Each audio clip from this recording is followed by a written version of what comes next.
విజయనగరానికి దూరదేశం నుంచి ఒక వైద్యుడు వచ్చి నగరంలో అంతగా వైద్యులు లేని ఒక ప్రాంతాన వైద్యశాల తెరిచాడు. ఈ విషయం ఆయన చుట్టుపక్కలున్న ఇళ్లవాళ్లను కలుసుకుని చెప్పి వచ్చాడు. వారం రోజులు గడిచినా ఒక్క రోగి కూడా ఆయన వద్దకు రాలేదు. ఎందుకు ఇలా జరిగిందని ఆయన ఆశ్చర్యపోతూ ఒక రోజున వైద్యశాల వాకిట్లో నిలబడ్డాడు. ఆ సమయంలో రకరకాల వ్యాధులతో బాధపడేవాళ్ళు కొందరు వైద్యశాల ముందుకు వచ్చి అలా ఒక్క క్షణం తేరిపారా చూచి వెనక్కి వెళ్ళిపోతున్నారు. వైద్యుడు వాళ్లలో ఒకడిని, వైద్యశాల దాకా వచ్చి కూడా ఎందుకలా తిరిగిపోతున్నారు అని అడిగారు. రోగి వైద్యశాల ముందున్న పూల కుండీలను చూపుతూ, ఆ కుండీల్లోని పూల మొక్కలు నీళ్లు లేక వాడిపోతున్నాయి. డబ్బు పోసి కొని తెచ్చిన పూల మొక్కలనే కాపాడడం చేతగాని వాడివి ఇక రోగుల్ని ఏం కాపాడగలవు అన్న అనుమానం మాకు కలిగింది అన్నాడు. రోగి చికిత్స వైద్యుడికి వెంటనే గుణం ఇచ్చింది. ఆయన అప్పటికప్పుడే పూల కుండీల్లో నీళ్లు పోసి మొక్కలను శ్రద్ధగా సాకసాగాడు. అలా 2 వారాలు గడిచేసరికి పూల మొక్కలు కళకళలాడాయి.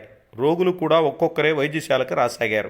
ఇప్పుడు అర్థమైంది కదా మిత్రులారా, మనిషి ఏ కార్యక్రమాన్ని నిర్వహించాలనుకున్నాడో ఆ కార్యక్రమం మీద శ్రద్ధ, భక్తి, తన చుట్టుపక్కల ఉన్న పరిసరాల మీద శ్రద్ధ, భక్తి ఉంటే ఆ వ్యక్తి జీవితంలో, జీవనంలో ఎదుగుదల ఉంటుంది.